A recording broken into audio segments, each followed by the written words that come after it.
இங்கிலாந்துக்கு தான் போகிறோம். இங்கிலாந்து வந்து சீமிங் கண்டிஷன், ஒரு நல்ல ஒரு சீமர் இருந்தால், ஒரு பாலை ஸ்விங் பண்ணக்கூடிய ஒரு ஆள் இருந்தால் பெட்டராக ப்ரப்போசிஷனாக இருக்கும் அங்கேங்கிறதுலலாம் மாற்று கருத்தே இல்லை.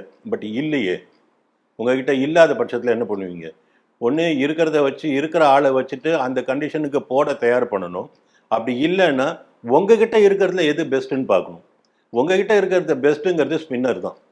நீங்கள் இன்னைக்கு இந்த வாட்டி இந்த ட்ரீம் எடுத்துகிட்டு போயிருக்கிறதுல இந்த கண்டிஷனுக்கு உகந்த ஒரு போலர்னு நீங்கள் பார்த்தீங்கன்னா யாருமே இல்லை, எக்ஸப்ட் பும்ரா யாருமே இல்லை.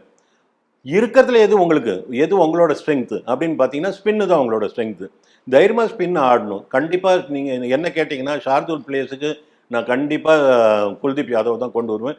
குல்தீப் யாதவ் இந்த மேட்ச்சு கண்டிப்பாக ஆடியே தீரணும். இந்த மேட்ச் குல்தீப் யாதவ் ஆடலைன்னா அது வந்து அநியாயம்.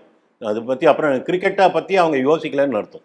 இப்போ ஜடேஜாவை காம்ப்ரமைஸ் பண்ணுவாங்களா இல்லை கண்டினியூ பண்ணுவாங்களா? யாரு? ஜடேஜாவை காம்ப்ரமைஸ் பண்ணுவாங்களா இல்லை கண்டினியூ? ஜடேஜா இன்னும் ஆடுவார். ஜடேஜா வந்து அவருடைய, நான் அடிக்கடி சொல்கிறேன் இப்போல்லாம், அவருடைய இந்த மாதிரி பர்ஃபார்ம் பண்ணிட்டு இருந்தாருன்னா அவரை ட்ராப் பண்ணக்கூடிய காலம் ரொம்ப வெகு தொலைவில் இல்லை அப்படின்னு நான் சொல்கிறேன். இன்றைக்கும் அதை சொல்கிறேன். பட் ஹேவிங் செட் தட், இன்றைக்கி இருக்கிற டீம் கண்டிஷன் நீங்கள் எடுத்து பார்த்தீங்கன்னா ஜடேஜா மாதிரியான ஒரு எக்ஸ்பீரியன்ஸ் ஆள் வேணும், கண்டிப்பாக வேணும். ஜடேஜாவோட இடத்துக்கு இன்னொரு ஆளை நீங்கள் கொண்டு வருதுங்கிறது வந்து இப்போதைக்கு வேண்டாம்.